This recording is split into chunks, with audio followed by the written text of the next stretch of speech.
Welcome back, future musicians. Now, we've talked about your goals, genre preferences, and skill levels. It's time to get onto something that's on everyone's mind: budget versus quality.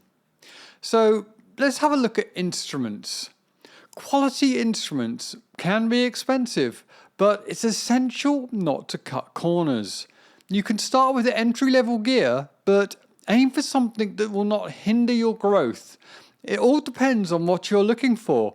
As a guitarist or bassist, there is really some great gear out there at great prices, but make sure you have an amp that can be heard over a live drum kit. Drummers, now their gear can mount up really quickly, and one skin can cost as much as a whole set of strings and more, especially for the bass drum.